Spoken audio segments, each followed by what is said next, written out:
નમસ્કાર, હું પ્રવીણ. રાજકારણની ચર્ચા છે. આવતીકાલે ક્રિકેટ અને રાજકારણની ચર્ચા વચ્ચે બરોડા ક્રિકેટ એસોસિએશનની ચૂંટણી યોજાશે અને તે પહેલા પોતપોતાના દાવા પણ થઈ રહ્યા છે. બેકગ્રાઉન્ડ સ્કોર સાથે જઈએ. વાતાવરણ બદલાયું છે અને બદલાતા વાતાવરણ સાથે બરોડામાં શું ફરીથી વિવાદોથી ભરપૂર ચૂંટણી રહેશે?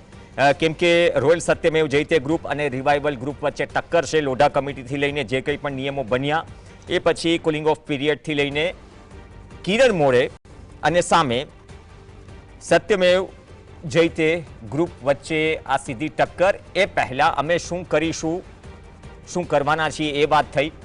અને રોયલ સત્યમેવ જયતે ગ્રુપ જે છે તે સતત સવાલ ઉઠાવી રહ્યું છે. 300 કરોડથી ઉપરનું સ્ટેડિયમ બની ગયું, પરંતુ તેમાં ભ્રષ્ટાચારના આરોપ લાગ્યા. કહી રહ્યા છે કે સ્ટેડિયમ બનાવ્યું છે કે સ્વિમિંગ પુલ બનાવ્યું છે. બીજી તરફ રિવાઇવલ ગ્રુપ કહી રહ્યું છે, કિરણ મોરેનું ગ્રુપ, કે જે લોકોને બેટ પકડતા નથી આવડતું એ લોકો ચૂંટણી લડી રહ્યા છે. ઇરફાન પઠાણનો વિડીયો પણ સામે આવે છે અને ઇરફાન પઠાણ સત્તા પરિવર્તનની વાત કરે છે. પહેલાં શું હતું, એક લેગેસી, એક હેરિટેજ હતું આ ક્રિકેટ એસોસિએશન, અને તેના સહિત ઘણા બધા ક્રિકેટર્સ માટે એક મોટું મંચ ગણાવ્યું. કહ્યું કે 6 રણજી ટ્રોફી રમેલા વ્યક્તિઓ જ્યારે ભાગદોડ સંભાળે તો સવાલ ચોક્કસથી ઊભો થાય. અને સામે 100 રણજી ટ્રોફી અથવા તો આંતરરાષ્ટ્રીય ક્રિકેટ રમેલા વ્યક્તિ જો ચાર્જ સંભાળે તો અપેક્ષા એવી રાખવામાં આવતી હોય કે સલામ ભરવી પડે, ઇન શોર્ટ કે હાય હેલો કરવું પડે. તો આ ક્રિકેટ એસોસિએશનની ચૂંટણી, અને તેમાં પણ કોર્ટ મેટર 15 તારીખે જે ચૂંટણી આવતીકાલે થઈ રહી છે તેમાં રોયલ સત્યમેવ જયતે ગ્રુપ કહી રહ્યું છે કે ચૂંટણી બાદ બેલેટ બોક્સ કલેક્ટર પાસે સુરક્ષિત રાખવા જોઈએ. તેમાં ચેડાની શક્યતા છે. 31 બેઠકો છે, પ્રમુખ ઉપપ્રમુખ, એના માટે મતદાન થશે અને 2000 કરતાં વધુ સભ્યો છે એ આ મતદાનમાં ભાગ લેશે. તો ઘણા બધા દાવાઓ છે, અગાઉ પણ થયા હતા. પહેલા સાંભળી લઈએ બંને ગ્રુપ કઈ શું રહ્યા છે, બાદમાં વાત આગળ વધારીએ. हमारा रिकॉर्ड ही बोलता है। और देखो, सबका ड्रीम था, मेरा भी ड्रीम था एक स्टेडियम बनने का। हर रोज मुझे बताओ, बड़ौदा में इतनी बड़ी चीज कौन सी आई है? मुझे 64 साल हो गए बड़ौदा में, मैंने इतनी बड़ी चीज देखी नहीं अब तक बड़ौदा में, जो बनती हुई पब्लिक के लिए, क्रिकेटर्स के लिए, मेंबर्स के लिए। तो इन्होंने बना के दिया, हमने पूरा एक अच्छा एक स्टेडियम बना के दिया है हमने। वो किसके लिए है? मेरे लिए नहीं है, ये जो आगे की पीढ़ी आने वाली है उनके लिए है। પરિવર્તનની આંધી ફૂંકાઈ ગઈ છે, પરિવર્તન આવી રહ્યું છે, પરિવર્તન થઈને રહેશે. રોયલ સત્યમેવ જયતેની ટીમ જીતી જશે અને એટલા માટે જ આજે માનનીય હાઈકોર્ટે એમને જે ફટકાર આપી છે એનો આ જવાબ આપણે મતો આપીને કરીશું.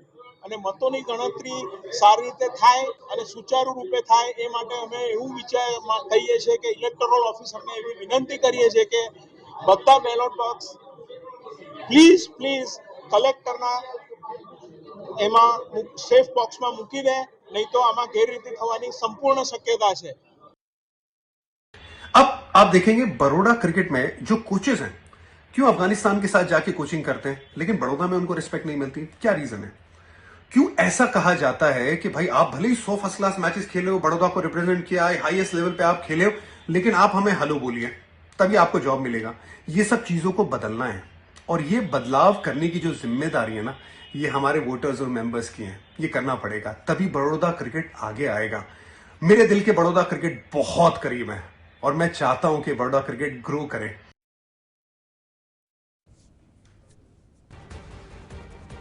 તો ઇરફાન પઠાણનું આ નિવેદન અથવા આ તો વોટ કરવાની અપીલ હતી, ઘણું બધું ચર્ચામાં છે. એ પહેલાં ઘણું બધું કહ્યું છે.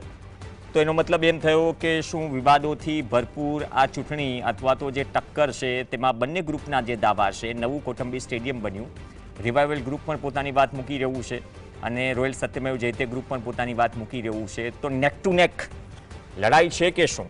અંદરથી જે અવાજ ઉઠે છે એ અવાજ ઘણી વખત એટલો વ્યાપક હોય છે અને સવાલ પણ ઘણા બધા ઊભા કરે છે. અમારા સહયોગી રૂપેશ ચોકસી જોડાશે, આ ચૂંટણી પર સતત નજર રાખી રહ્યા છે અને જે બંને ગ્રુપ વચ્ચે ખેંચતાણ છે અથવા જે મુદ્દા મૂકી રહ્યા છે. રૂપેશ, સ્વાગત છે.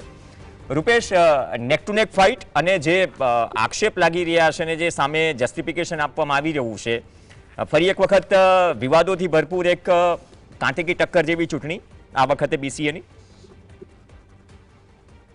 ચોક્કસ પ્રવીણજી, કાંટે કી ટક્કર ચોક્કસ કહી શકાય, કારણ કે સૌથી સારી વાત એ છે કે બીસીએ ને સ્ટેડિયમ મળ્યું છે. વાત વિવાદ આપણે બાજુ પર મૂકીએ, પણ બીસીએ ને સ્ટેડિયમ મળ્યું છે, અને સ્ટેડિયમ ડ્યુ ટુ પ્રેસિડેન્ટ હાલના જે છે એ પ્રણવ અમીનની સૂઝબૂછને લઈને આ સ્ટેડિયમ બન્યું છે.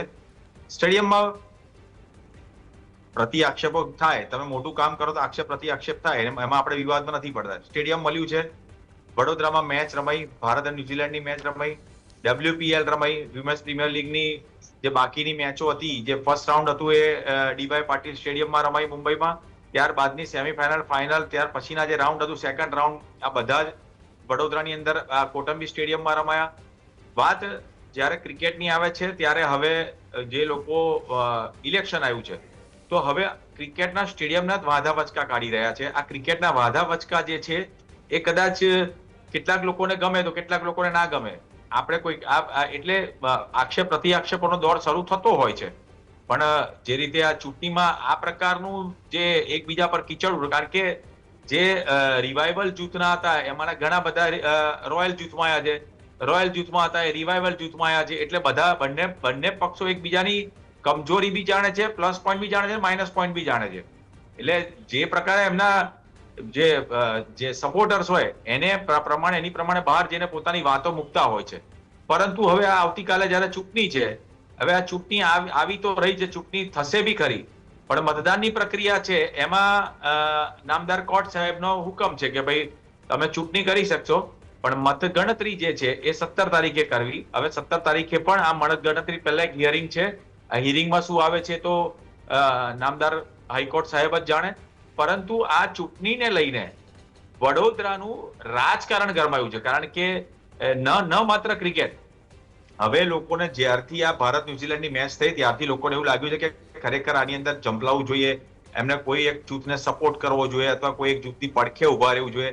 એટલે આક્ષેપ પ્રતિ આક્ષેપોના દોર વચ્ચે આખા વડોદરાનું ચોક્કસ કહી શકાય. અત્યારે તમે જેટલા રાજકારણીઓ છે એમને પણ પૂછશો તો એમને બરોડા ક્રિકેટ એસોસિએશન અંગે તો તમામને જાણકારી મળી ગઈ છે, એટલું રાજકારણ આમાં ચાલુ થઈ ગયું છે. નહીં, એક બાજુ ક્રિકેટના ડેવલપમેન્ટ માટે કોઈ પણ જૂથ વાત કરે અને બીજી બાજુ સત્તાનો પણ સવાલ છે, કારણ કે જે ઇન્ફ્રાસ્ટ્રક્ચર બની રહ્યા છે આપણે જાણીએ છીએ કે મોસ્ટ જે પૈસાદાર ગેમ છે અથવા તો જેનો વહીવટ બહુ મોટો હોય, BCCI તેના જે ક્રિકેટ બોર્ડ છે ને જે અત્યાર સુધી બરોડામાં નથી થયું એ થઈ રહ્યું છે અથવા આવનાર સમયમાં પણ થશે, એના કારણે આ થોડી આ વખતે ચહેલપહેલ વધારે છે, કેમ કે આ મુદ્દાને કદાચ બહુ ડેડ સબ્જેક્ટ બનાવ્યું છે મેઇનસ્ટ્રીમ મીડિયામાં, પણ ખરેખર એટલો ડેડ છે નહીં. આપની વાત સાથે જી સર, પ્રવીણજી બિલકુલ આપની વાત સાથે સહેમત છું કે આ સ્ટેડિયમ જે મેં આપણે અગાઉ પણ કીધું, સ્ટેડિયમ બન્યું છે ને ખૂબ સરસ સ્ટેડિયમ છે, ઇન્ટરનેશનલ કક્ષામાં જે કહેવાય ને કે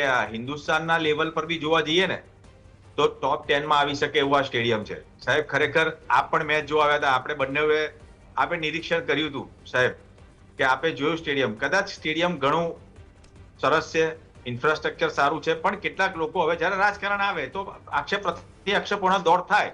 પણ આ વખતે સૌથી મહત્વની વાત એ છે એક મિનિટ રૂપેશ, જે ઇરફાન પઠાને મત માટે અપીલ કરી છે ને કહ્યું કે 6 રણજી ટ્રોફી વાળા ભાગદોડ સંભાળે અથવા તો કેમ કોચિંગ, બરોડા વાળા કોચિંગ કરવા અફઘાનિસ્તાન ક્રિકેટ ટીમને જાય છે કે ભાઈ તમે ભલે 100 રમેલા છો છતાં પણ સલામ, મતલબ કે હેલો કરવો પડે.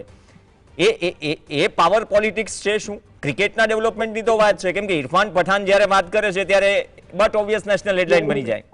આ અપીલની કેટલી ચર્ચા હશે?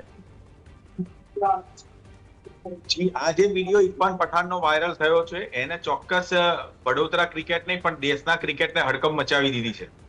કારણ કે જે પ્રમાણે એમના આક્ષેપ ન માત્ર બરોડા ક્રિકેટ, જેટલા બી ક્રિકેટ એસોસિએશન હશે એમાં જ્યાં પણ કોઈને મનદુખ હશે એના માટે પણ આ એક ચેતવણી રૂપ કિસ્સો છે. કારણ કે વડોદરાના ક્રિકેટરોને જો અફઘાનિસ્તાનમાં જઈને પૂર્વ ક્રિકેટરોને કોચિંગ આપવું પડતું હોય અથવા તો પછી અન્ય કારણોસર એ ત્યાં આગળ કોચિંગ માટે ગયા હોય ને ક્યાંક નારાજગી હોય તો માની શકાય છે. પણ ઇરફાન પઠાણે જે પ્રકારે વિડીયો બનાવીને વાયરલ કર્યો છે એટલે ચોક્કસ કોઈ એક જૂથને સપોર્ટ કરે છે કે કેમ એ વિવાદમાં આપણે નથી પડવું, પરંતુ એમનું આ વિડીયો ઘણું બધું કહી રહ્યો છે કે જે લોકોને બેટ નથી પકડતા આવડતું એ લોકો ઉમેદવારી કરી રહ્યા છે, જે લોકોને ક્રિકેટનું જ્ઞાન નથી એવા લોકો ક્રિકેટની પરિભાષાઓ સમજાવી રહ્યા છે, એટલે આ બધા વાદ વિવાદો છે જે ચોક્કસ ચોંકાવનારા છે. જી પ્રવીણજી.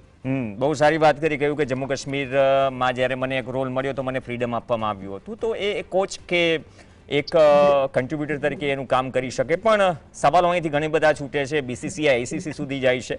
જોઈએ આવતીકાલે શું થાય છે ને 17 તારીખે શું થાય છે. કોર્ટ મેટર તો લીગલી જે કામ થતું એ થશે, પણ બીસીએના રિઝલ્ટ પર ચોક્કસથી તમામની નજર રહેશે. ધન્યવાદ રૂપેશ જોડાયા માહિતી સાથે. એક બ્રેક માટે રોકાઈશું.